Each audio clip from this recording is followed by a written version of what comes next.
today's topic, as you can see, is a combination between big data, physics, and machine something with and finance, and particularly financial market, microstructure.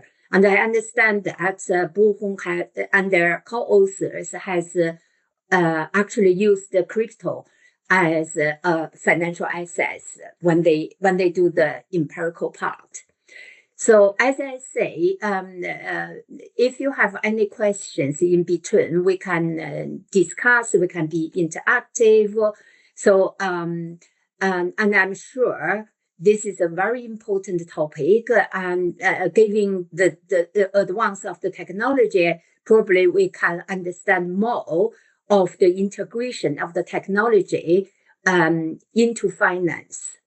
So I will give the floor to Buhong and to start. And thanks the colleagues for your time being with us today.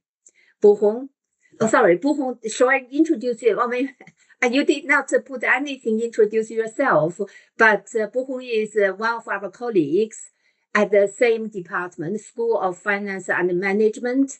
And Buhong is working on data analytics and their application in finance, and as well teaching quite a lot for our programs.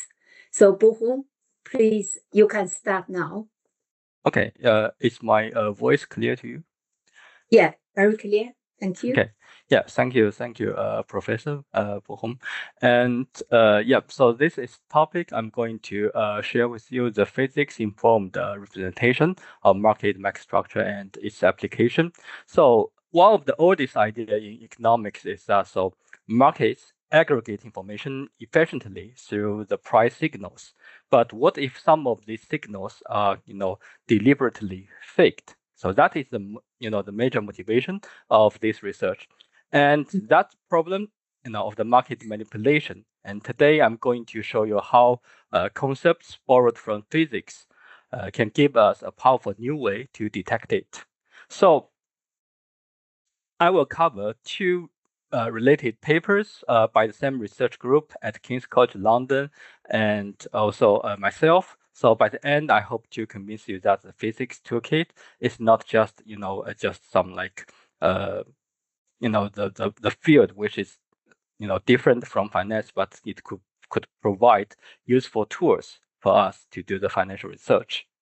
Okay. So here you can see the roadmap. We will start by motivating the problem. So why the manipulation is hard to detect, and where do we currently find out the current methods for short. And then I will introduce the physics analogy. At the heart of both papers, the idea that orders in a limbed out book behave like particles in a physical system. And then we will go to paper 1, so you can see the title of paper 1. So by the way, these two papers are two working papers. We have not published them right now, and we would like to hear the feedback and improve these two papers. So the first paper, detecting financial market manipulation with statistical physics tools. So this paper will apply a framework to detect spoofing and layering. So these two manipulation methods during the dramatic, the period of the lunar cryptocurrency in May 2022. And then we move to paper 2, so which takes the same physics-derived features, and we would like to feed them into a machine learning algorithm to detect the anomalous in the UK equity market. And finally, we'll zoom out to see what these two papers together tell us about the future of market surveillance. So one important note before we begin, so as Professor Humble explained, so it's some concepts borrowed from physics, and I will not give too detailed equations from physics. So I will just try to explain the basic concept so that we can have some like high level overview of this method. Okay. But I also attach the equations for the formulas as appendix of this slide. So if you want to know the details, you can also find them out. All right. So first, let's start with the first principle. So financial market work because prices are informative. So when you observe a stock trading at a particular price, you might trust because this price will reflect, the supply and demand. So the collective beliefs of the thousands of traders about what this asset is worth. That trust is what makes price useful for capital allocation, hedging, and all other functions market perform. But market manipulation attacks that trust directly. So a manipulator creates false signals, so fake demand or fake supply, specifically to mislead other participants. So the manipulator profits from the resulting price distortion, and everyone else pays for that. Regulators worldwide spend enormous resources trying to detect and catch the manipulation. So, but this situation is not as good as in the equity market in the cryptocurrency because the regulatory in the crypto market is weak. So that's why we especially use the cryptocurrency market as a case study, as a empirical study of the paper one. Okay, so the main problem here, so detection is very hard, and it's getting harder to detect because the markets become faster and more complex.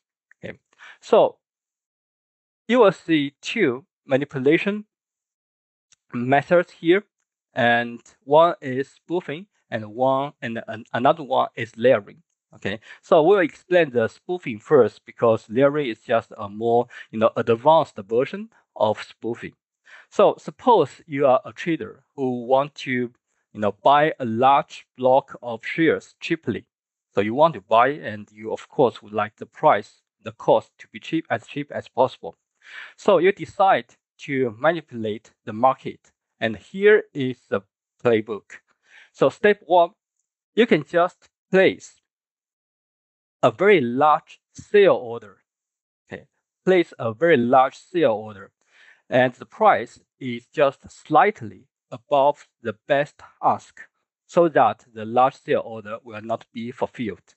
Okay, but this large sale order will create the appearance of massive selling, massive selling pressure, because other traders will observe from the limit order book, so they can see this large sale order and they will think, okay, there must be a big seller waiting, so the price are going lower.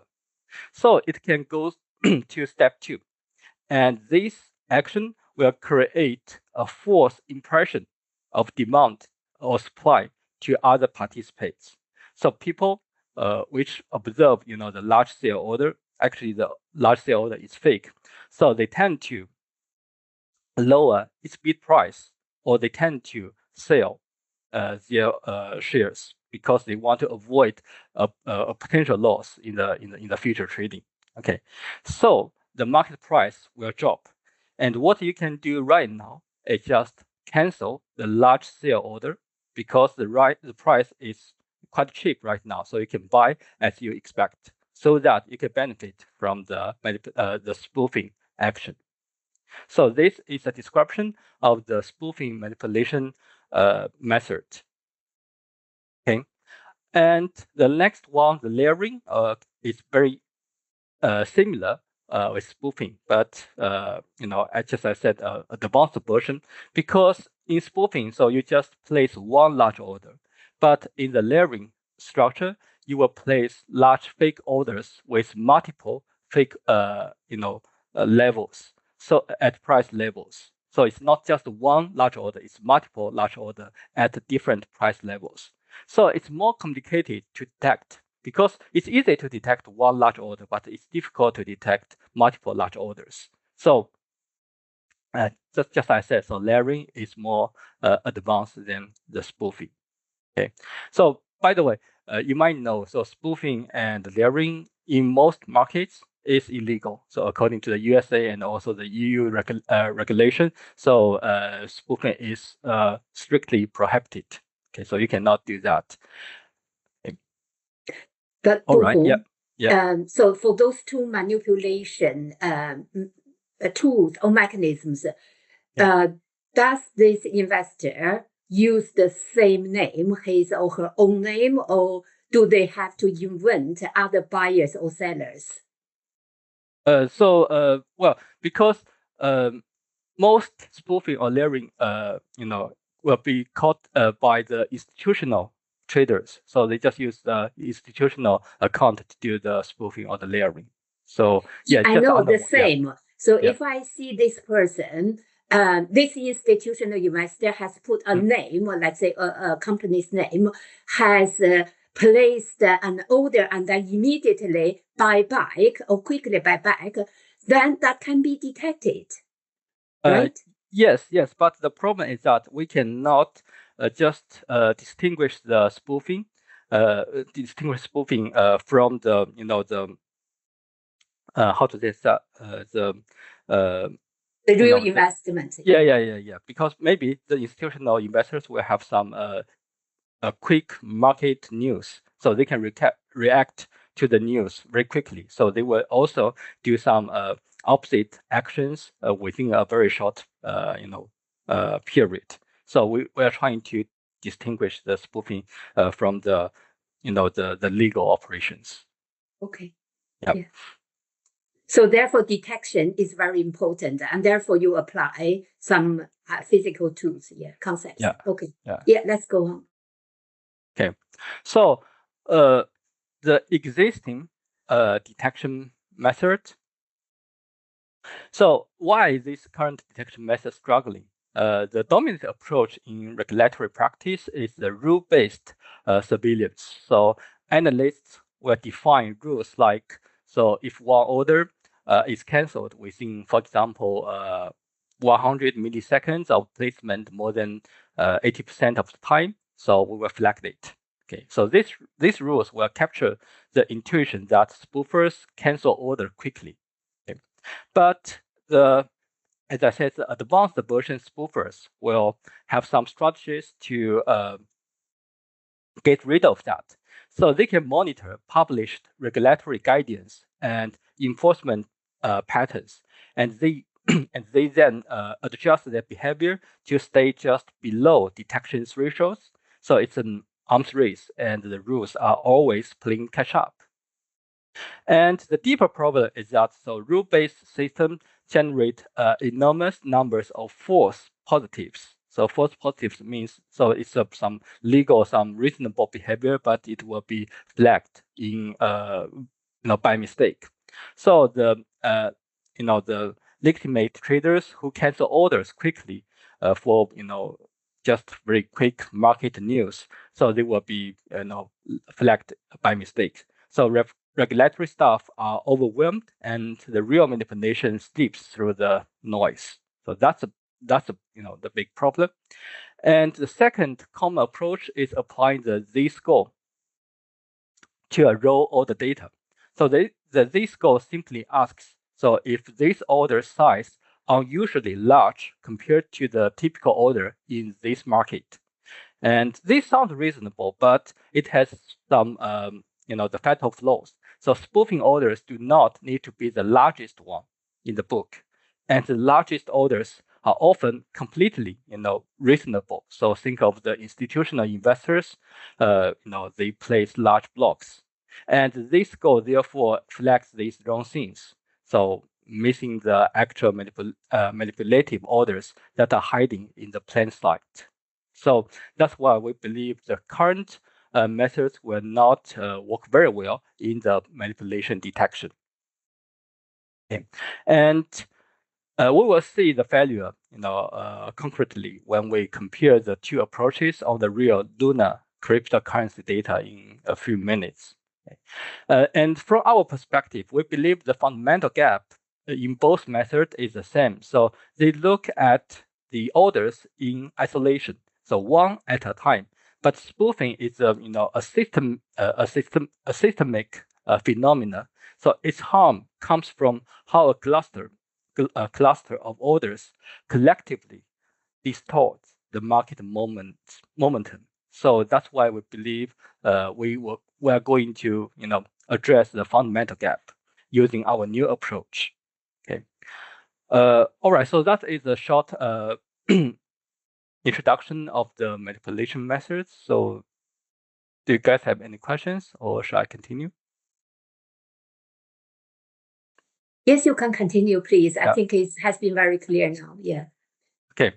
So now for the central conceptual move of both papers. So we would like to know, so what if we think of the order book as a physical system, specifically as a gas of interacting particles? So at first, this might sound like a unrealistic analogy, because physics and finance seem like completely different domains. But there is a deep connection. So in a physical gas, we have billions of particles bouncing around. So no individual particle matters. What matters is the collective behavior. And we summarize this behavior with physical quantities like pressure, like temperature, and also the momentum. Okay. And in an order book, we have thousands of orders arriving, canceling, and executing every second. No individual order matters in isolation. So what matters is the collective force they perform on the market price. So that is the main motivation. We're trying to borrow the concept from the physics. So we make the following identifications. Each order is a particle, and the order size is a particle's mass.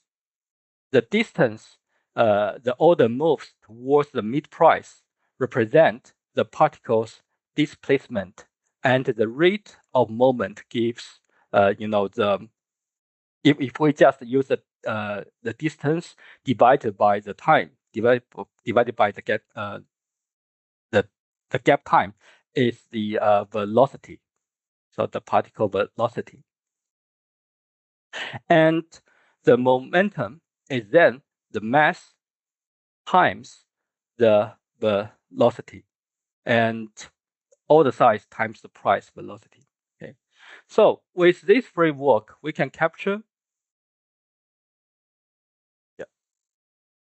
So we can capture the total momentum of the all orders in the system. So if momentum is positive, then the market is being pushed up, and if negative, it is being pushed down. Okay, and we find so spoofing will create a false momentum spike that physics can detect. So whereas the all-size method cannot. So that is the the basic description of the analogy motivation. Okay, so if we look at the old book and we try to connect them to the physical model, so here the limit order. So I believe the definition is very clear to all of us. So the limit order means I will buy and sell at price P or better. The market order, so buy, sell immediately at whatever the price is available. And we then have the best bid and best ask. So which means the highest outstanding buy price and the lowest outstanding sell price of the market. So we can define the mid price, which is the average of the best bid and best ask. So that's what we used, in some traditional method. But in our method, Jyoti? So a very, very quick question, Buhong. So when you talked about the velocity, was it about the velocity as a measure of the distance of the particles from the midpoint? Yeah. Or was it the velocity of the actual price? Because that's about matching, right? So I will explain the formula here. So one page later. Okay, thanks. Yeah. The Buhong, I was thinking about, so normally when we think about the market, we do have the similar concepts.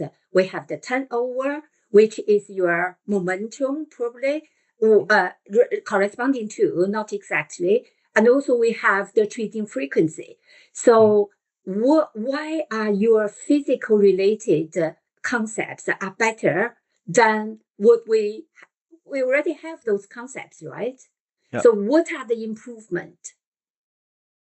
Okay, so the improvement, so okay, I can maybe show something later. Okay.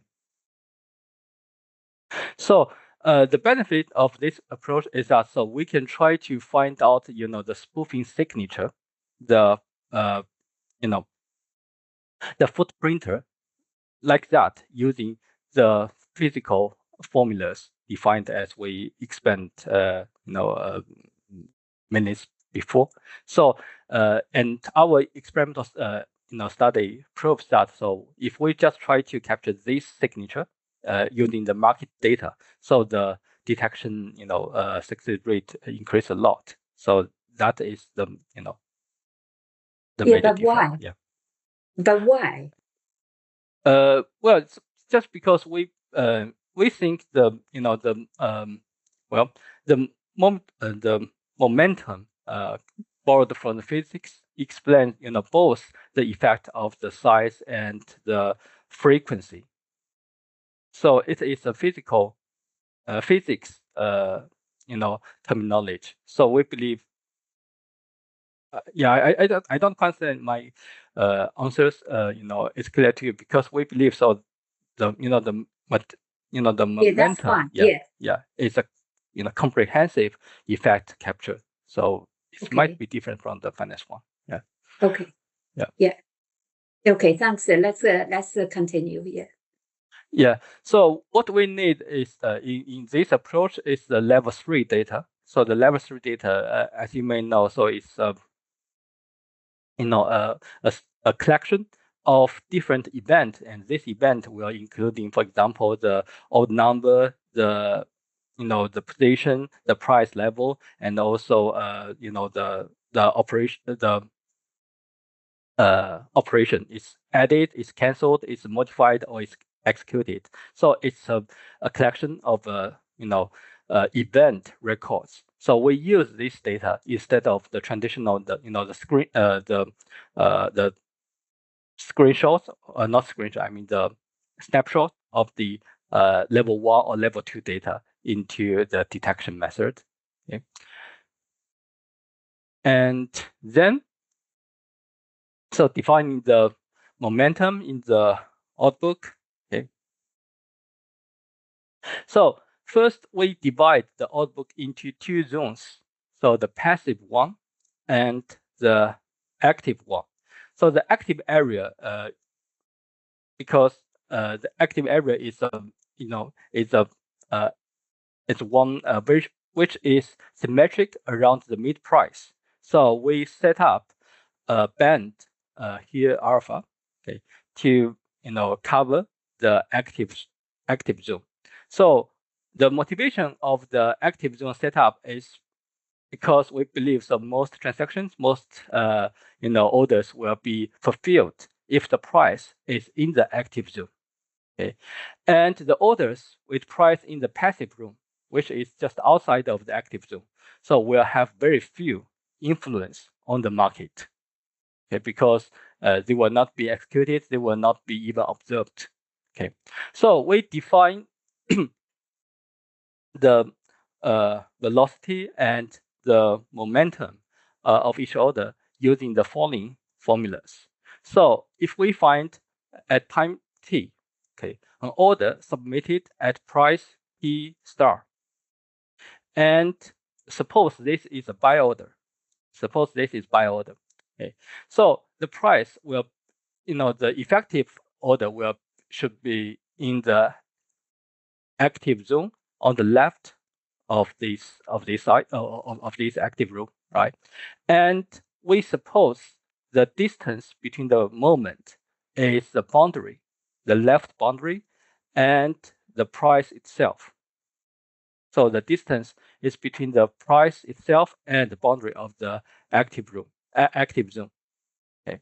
So, for example, if someone submit an active order active buy order into this market limit order book. So we believe the distance is just the price P minus the boundary. So BM is the mid price minus the band. So that is the distance. And the time T. So we will set up the beginning time. Okay. So the beginning time and the submission time, the gap between the beginning time and submission time, delta T, will be used to calculate the velocity. So that is the velocity definition for a buy order. Yeah. So yeah, just to clarify, because I think this is interesting, but basically, like, I mean, not thinking about Hong's question, which is obviously relevant about why it's the language of physics, but you could define this directly. But the main point that I'm trying to ask is, like, why is the alpha different from the existing bid-ask spread, for example? Is it something different? How do you decide on this alpha? What does it mean to be active? Okay. Yeah. So so first, that's because the how to say, so the best bid, the best ask, okay, above the best bid and above the bid ask. So they in this area, okay. So they are not just the area where the traders will believe these orders will do some influence on the market. Okay. No, I understood. So alpha is half the bid-ask spread. Is that correct? No. So it's a manual setup. We manually set up the alpha. So that will be discussed. Yeah. We choose alpha in this work, and well, of course, I will admit this is something we can improve in the future work, but we currently just want to emphasize. So there is some reasonable length, okay, between the, beyond the mid price, so that within this area, people will believe the orders will do some impact on the market. Okay. But in the passive, yeah. So basically, just in terms of, like, trying to understand another way of putting it. So when you make an order, you place an order which is between the bid-ask spread, so which improves the bid or lowers the ask. That order is considered as contributing to liquidity. Yeah. Right. So that's a good order. Yeah. So you're saying alpha is somehow more than half the bid-ask spread in that case. Yeah. Okay. It's always more than half the bid-ask spread. Yeah. So that's because in the spoofing approach, for example, if you want to mislead the market, if you want to buy, okay, when you mislead the market, you might submit a sell order which is just slightly higher than the best ask. Okay. Because you don't want your order to be fulfilled. Okay. Yeah. So Buhong, so looking at this formula, first question is, did you take this exactly from physics, or did you modify it? And secondly, the economic meaning of this formula is exactly the speed of changes of price per unit time, right? Yeah.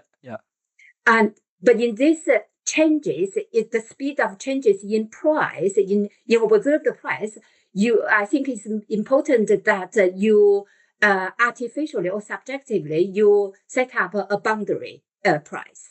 Yes.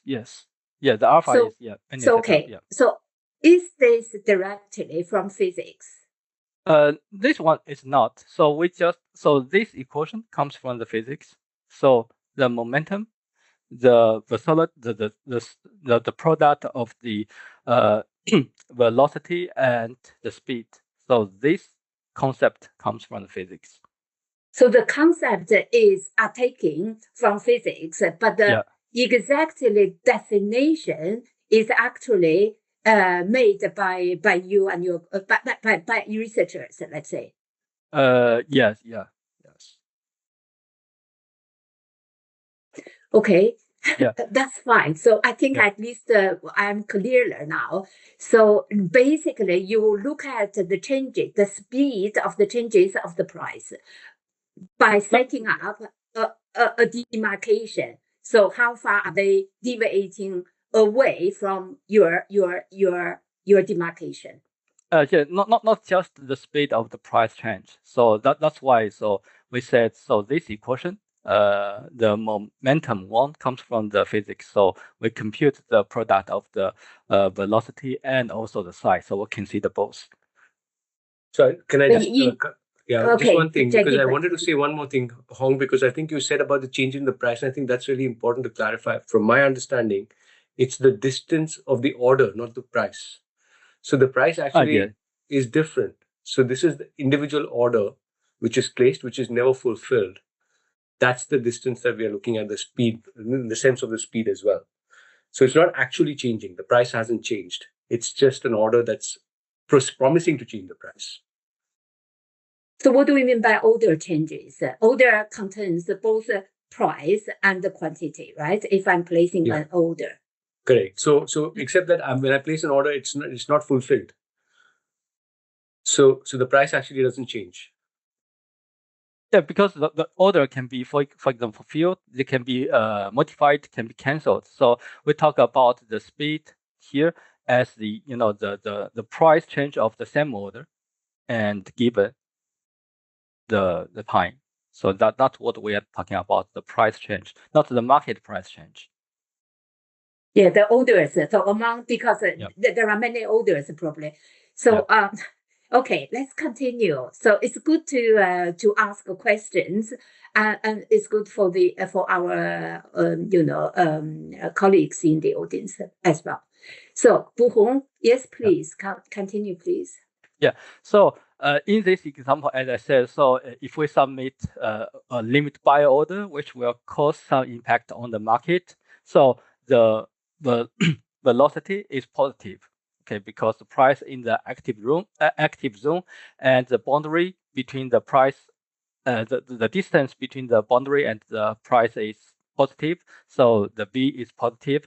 As a result, the momentum is also positive.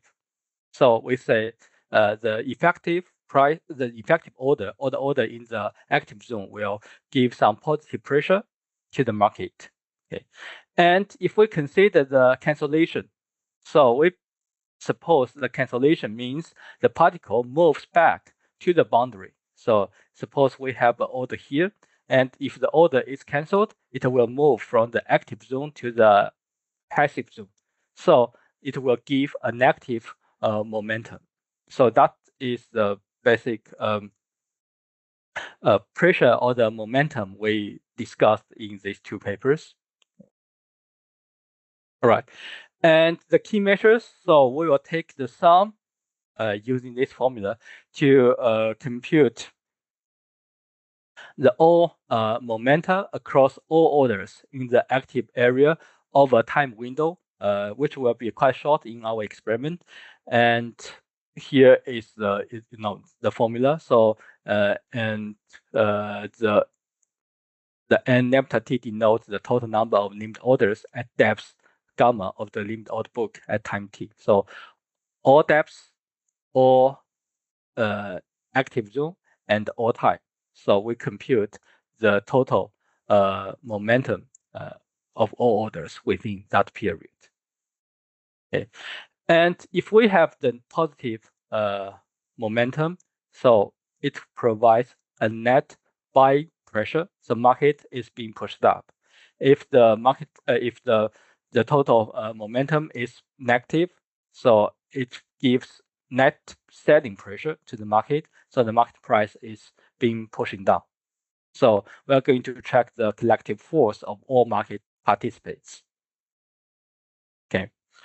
And so in paper 2, we just slightly extend the method used in paper 1 and trying to simplify the the metrics we use, because in paper 2 we want to make some new features to the machine learning models. So as you may know, some machine learning models will be fed up with features and predict something.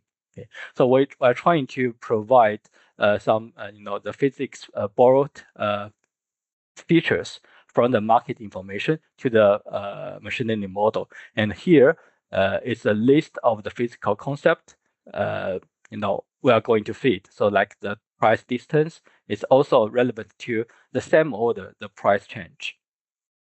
The velocity, the momentum, and the kinetic energy. So we want to use this because it captures how the violent a price move was. So it weighs both speed and trade size together. So we believe introducing this kinetic energy might improve the prediction performance. Okay, so that's what we used in paper 2. And Buhong, what do we Yeah. mean by energy of the move? What do you mean by energy of the move?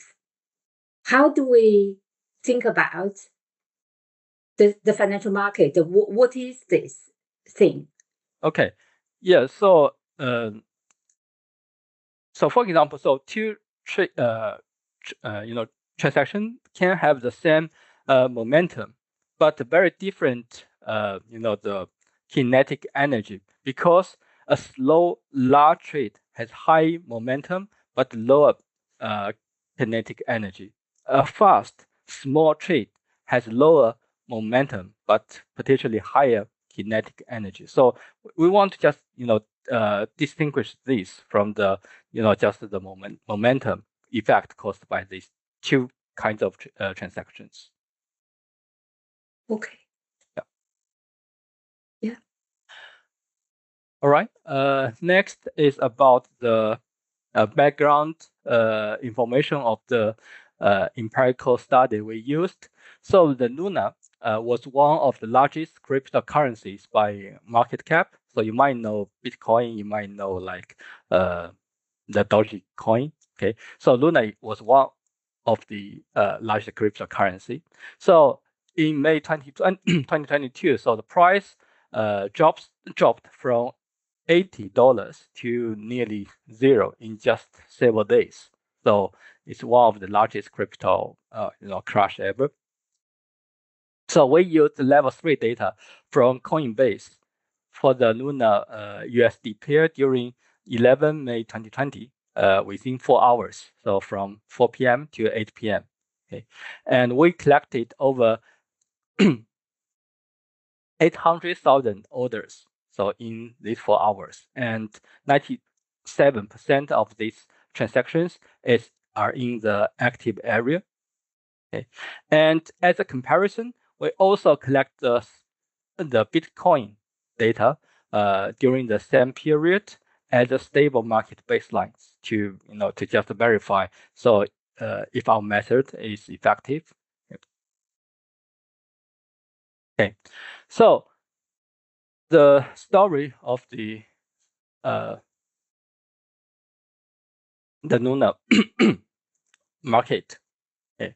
So in the normal market, if we just observe the data set of the Bitcoin cryptocurrency, so we find, so I mean, if we apply the physics model into that, so we'll find the cumulative net momentum tracks mid price closely. Okay. And also the limit and market orders will move in harmony. And there is no pathological structure. So that's what we find from the normal market. But in the abnormal market, the crash period of the lunar market, we find first the market order momentum.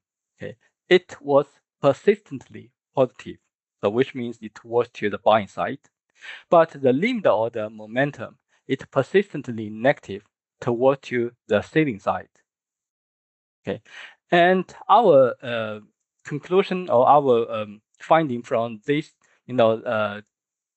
two different results from the market order momentum and the limit order momentum is that someone was trying to sell, so they faked, the buying momentum using the market order, and then they try to sell with a good price. So that is the big story we find from the lunar crash period.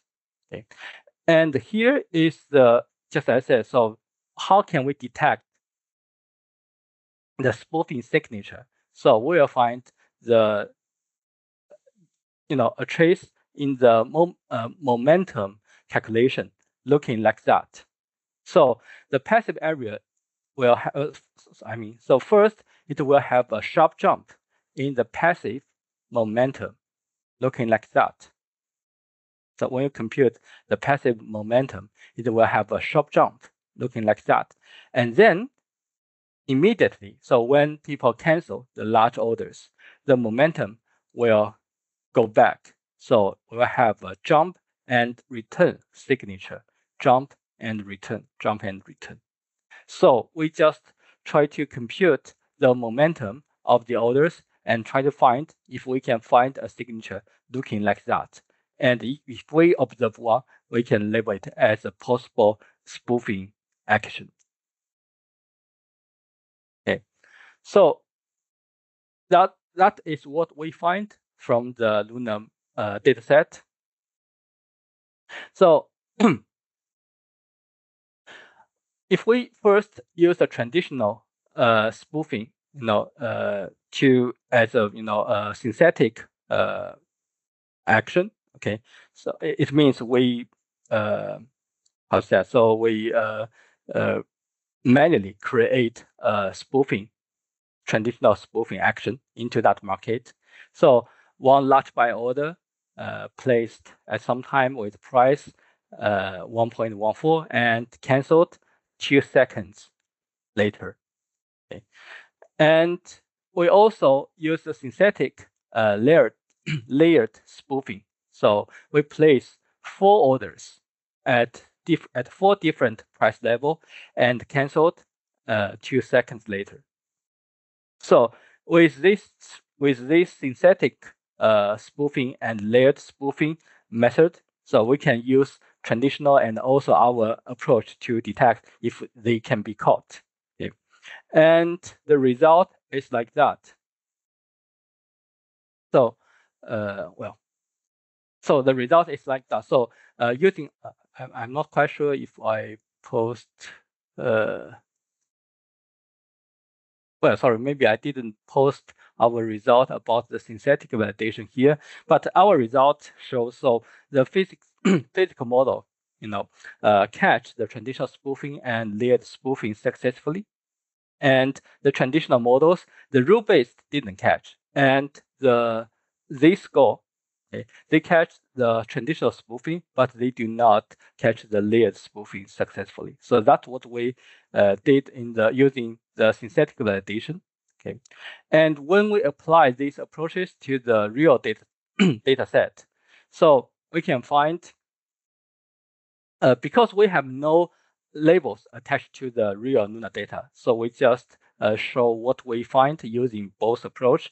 So here is what we find using the physics model, so which is highly suspicious as the spoofing action. So you can see one order which was placed in this time step, and it was canceled just around 1 minute after that.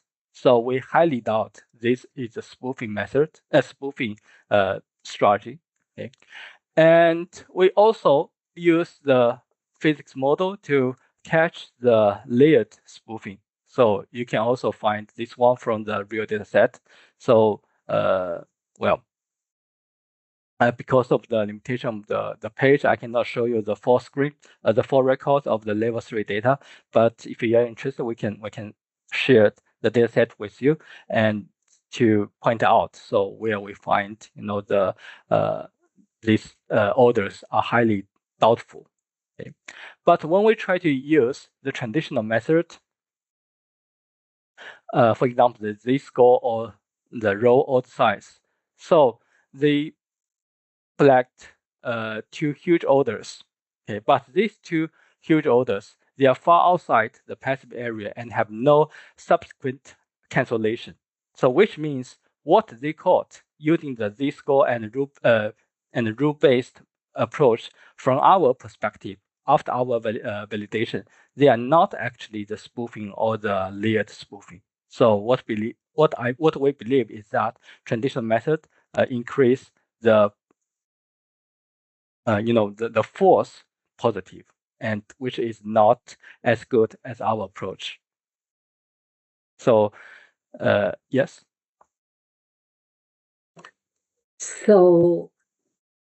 So if I'm a regulator, Yep. I use that score and to use the method that we are using now, I can catch more than Yes. you can catch. Yes. They will Is find. that good or bad? No. So what we are trying to verify here. So also the traditional the existing method can catch more, but when we verify these orders are not they have no subsequent cancellation. So which means they are not spoofing at all. So this is a negative so what I mean is that they provide some wrong mistakenly Yeah. catching. Yeah. Okay. Yeah. So that is our first contribution. So we believe traditional method lacked the wrong orders, but we can provide more prices, result. So that is some benefits. All right. Yeah, Shona, continue. Okay. Yeah. So the second paper. So as we said, so we would like to test it in the equity market, and what we do is to take the physics intuition and explain in paper one to the machine learning models, and we try to provide more features to improve the performance. So in this paper, we use the UK stock market data. And here you can see we had collected 21 million transaction records from 260 UK companies in 2019. The dataset is old because we have no budget to buy the high frequency data of the most recent transactions, so we can only use the what we have in the in the practice, and we feed the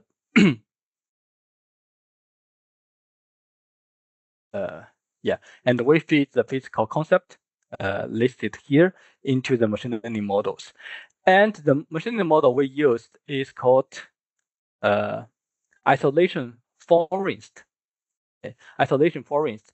The core idea is like that. We're trying to detect if any anomalies exist. And anomalies are easier to isolate than normal points. So that is the main idea of that. So suppose we have some transactions denoted by the dots here. If we have some normal trades, and it will be more difficult or more, it will cost more area to isolate them. Okay, because they have something in common, but they are not exactly the same thing. But the anomaly is easier to isolate because it has some unique features, some unique characteristics. So we can use a very small area to cover this anomaly dot. So that is a basic idea of the isolation forest model. Okay, so And Buhong, yeah. is this isolation forest method still physics, or you changed it into machine learning now? Yeah, I have changed to machine learning now. Okay, so Yeah. it has nothing to do with physics or something. So we are now talking about the machine learning thing, right? The connection between the physics is just the features we feed to the isolation forest. So these features come from the physics. So we use them as a new feature. So in addition to the traditional like high, open, close, low, something like that. Yeah. So yeah, so we just feed these new features into the isolation forest to try to identify the anomaly from the normal transactions. And we also compare that with the baseline model. So the baseline model uses some classic financial indicators like trade price, quantity, the time since last trade price, the quantity, and other the market information. But in our enhanced model, we just add what I showed. So the physics inspired features into that. Okay. And because the data set we used the UK equity market data also is unlabeled market. It's unlabeled data, which means we have no idea if this transaction is really an anomaly. So to solve this problem, we add the news release feature into these two models, because we believe so. In most cases, the anomaly will be will happen highly relevant to the release of the economic news. Because when something happened, when some big event happened, people will take some action, and anomaly will happen during that time. So we use this feature as a control variable to help us to show. So if what we catch is really some anomalies. Okay, so what we have here is the result from the isolation forest forecasting using baseline model and enhanced model. So the result is explained as the transaction flagged. So which means how many percentage of the orders will be doubt as the anomalies. Okay, and you can see from the table the baseline model generate around 16% of the 4 transactions as highly doubtful anomalies, but our enhanced model only generates 12%. Okay, so this is a drop in the result, but we believe this is a positive outcome. So why? Because if we select more transactions, okay, it will increase the workload for the regulators to manually verify if they are really anomalies. But if we can narrow down, the area, or narrow down the doubtful transactions, it can reduce the workload, and on the other word, it will increase the precision of the forecasting. Okay, and why we believe the decreasing in the transaction flagged is good is also because we find what we flagged in using the enhanced model is highly correlated to the event releasing. So just as we explained, so we believe most anomalies will happen around the big event happened, the big news released, and we find what of here using our enhanced model reveal this phenomena. So we believe what we flagged is actually very close to the ground truth, although we have no ground truth in this data set. Okay. And we have 2 particular case. So National Grid and sorry, I don't know how to read Unilevel. So for these 2 companies, the baseline models flagged almost 100% of the transactions, which means if we just use the baseline model, so every transaction of these 2 companies will be regarded as an anomaly, so which is not acceptable at all. But using our enhanced model, so the flag rate dropped to 0.4% and 2.7%, so which is a big improvement. Okay. All right, so yeah, this slide explains why we believe our detected result is solid and reliable. So just because what we find is closely to the news releasing. Okay. All right. Yeah. So that is some the big picture of these 2 papers. So we just borrow some concepts from physics into the spoofing and layer detection and the machine learning application in the anomaly detection. And we believe the usage of physics concepts help us to improve the result. Okay. And because of time, I just skip to the limitations and future actions. So the limitations, so as I explained, so for the two data sets we used, no matter the cryptocurrency data or the UK equity data set, so they are both unlabeled data sets, so which means we have no ground truth to verify our findings. We can only use other ways, alternative ways, to prove our findings is solid. Okay. And another big problem is that so the setup of the band for the active active zone. So as pointed by Jadip, so there is no algorithm way to help us to set it up. So we just use the statistical result from the existing data set to manually set it up to say so to what extent the to what band size the orders beyond the area zone are not involved with most recent transactions. So we use a statistical way to determine the active zone in our first paper, but we should find a more organized way to do that. Yeah, so we for the future directions, we try to apply them to more market to verify the performance, the effectiveness, and that's what we are doing right now. And yeah, I think that's everything I'm going to share with you today. Yeah, that's fascinating paper and two papers. So very nice. So we do understand the intuition behind everything that you're talking about without that technical thing. But you skipped the implications. So can you go back talking about why? So how do we realize? So you have good methods. How do policymakers implement them? So academically, yes, contribution, but how do we solve the problem in practice?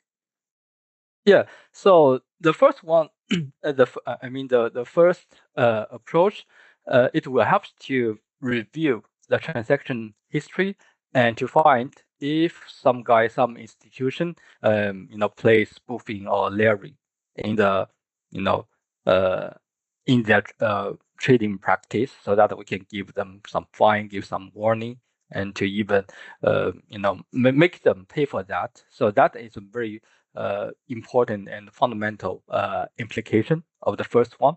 And the second one, again, so the second paper just suggests a simplified but useful forecasting model. Okay, so with this forecasting model, the policymakers or the market organizers, they can narrow down the suspicious orders, and they can then investigate these, small size of suspicious orders to reduce their workload, as I said. So that will be a benefit, and that will be increasing, the efficiency and the fairness of the market. Mm-hmm. Mm-hmm. And not only for policymakers, but maybe for investors as well. So they understand how the anomalies, how the manipulations are detected, or in a better way, let's say. Yeah. So, do we have Hans? Do we have any other questions? I found this really fascinating to incorporate those, physics or machine learning. Actually, you can modify the programs, machine learning programs, and through the application of AI and machine learning, so you can influence the policymakers and to see the result of your research. But my question was, do we have any other questions? No, quiet. Okay. Okay, great, exciting stuff. So, thank you very much, Buhong, for your time. I think you explained everything very clearly. So, not difficult at all for us to follow you and to understand. So, if there is no more question, I can happily. Jadip, do you have anything to Yes, say? I'm sorry. There was someone at my door, so I couldn't ask earlier. But basically, I think that there's uh, uh, I'm kind of curious about the motivation for using Luna, because that's already a kind of it's known it's a unregulated market. Yeah. And so the whole point is that we know that this kind of manipulation takes place there. Yeah. Yes. So it's almost as though like the whole motivation around the fact that there's trust in markets. The whole Bitcoin is based on, you remember the paper by that guy Nakamoto, whatever, whoever it is, girl or guy, person is or group is based on the idea of no trust. So essentially, all of this notion of like sort of trying to use the idea of like trust in this setting, uh, it seems like a bit of a like a contradiction. So I'm wondering why you didn't focus straight away on the stock market. Well, okay. So that's because because in the first one, because in the first one we require the level 3 data, so we need a very detailed the event records of a given time. So that the main reason using that in cryptocurrency is that first, that's because as you said, so it's unregulated market and we can catch more.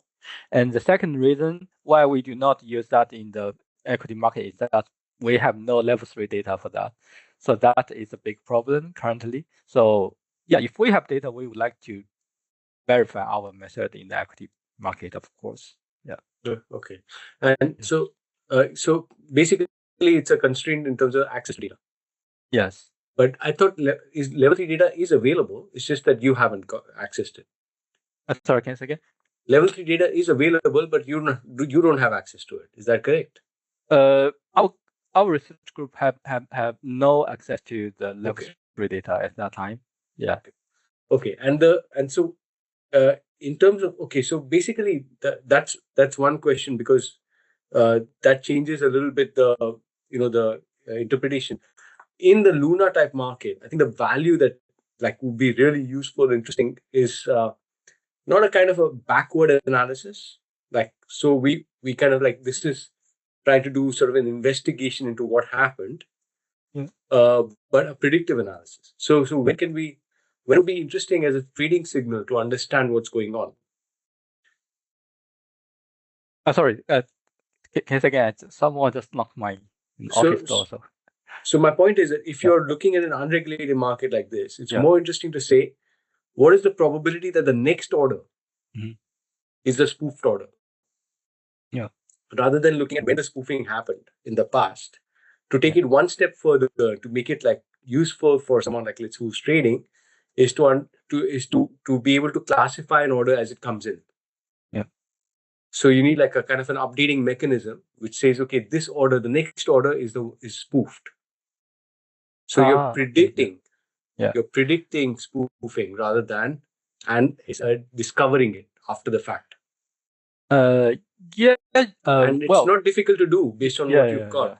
I think it's just a one-step improvement, but I think it'll add much more value to the paper. I just wanted to suggest that.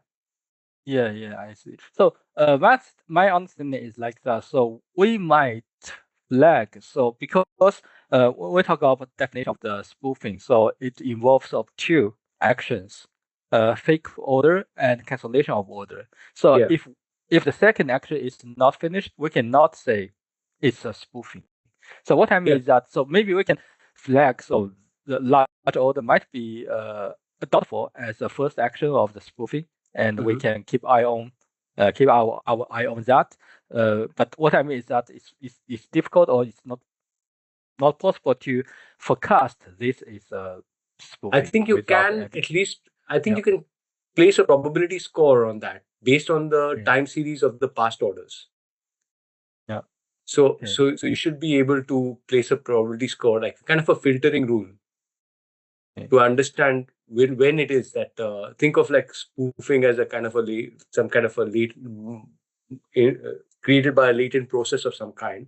Then you could have, once you have this mechanism where you are able to identify them in sort of historical data, then it's you've understood what's causing it, right? You know that it's like a momentum with size and distance combined. So those features can be incorporated into any sort of filtering rule. So you can give a probability, like a confidence level, that this is a spoofed order or not, even before it's cancelled. Okay, Thank you for your suggestions.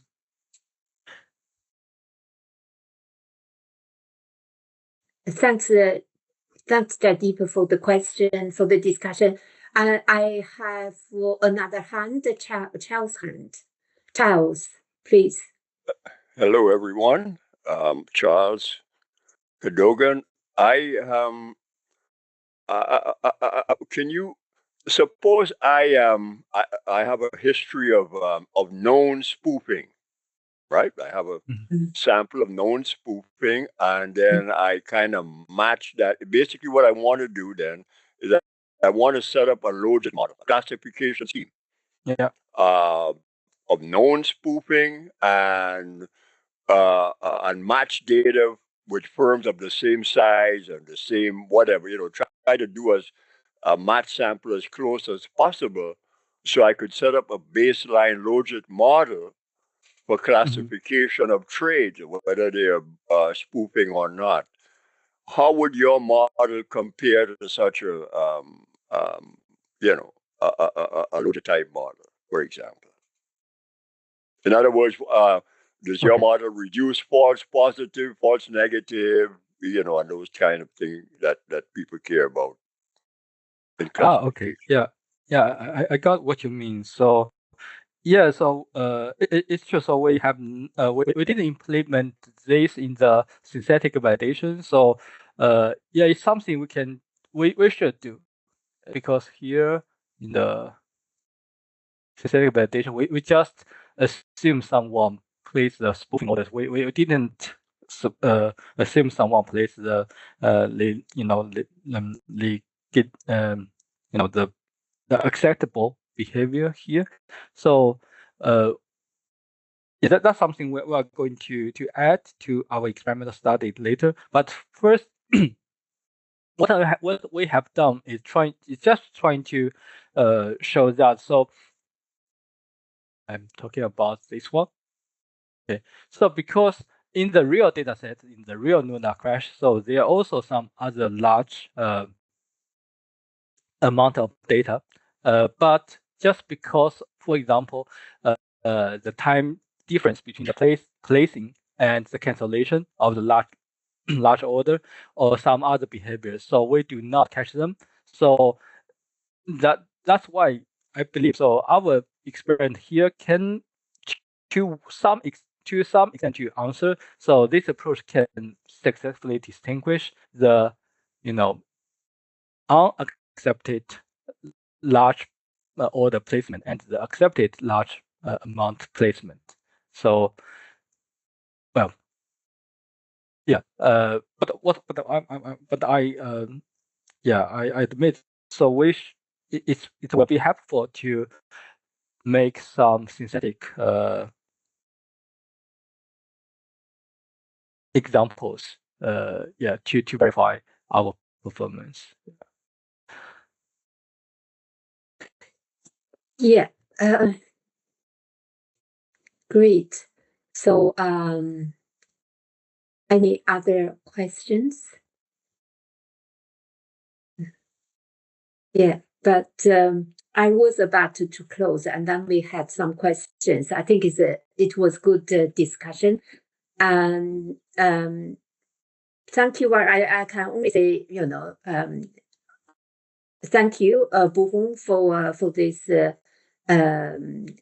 presentation, and thanks for everybody for your time. And I hope you can take something from the presentation and at least the ideas.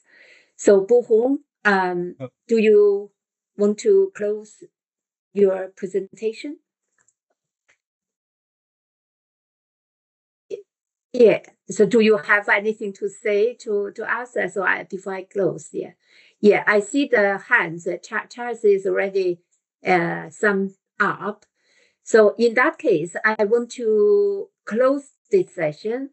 As I say, this is the last session for us, and we will have some quiet time for everybody to digest and to do some research in after teaching term, and I will see you the beginning of next academic year. Okay, thank you very much, and keep well. Bye. Thank you. Bye. Bye.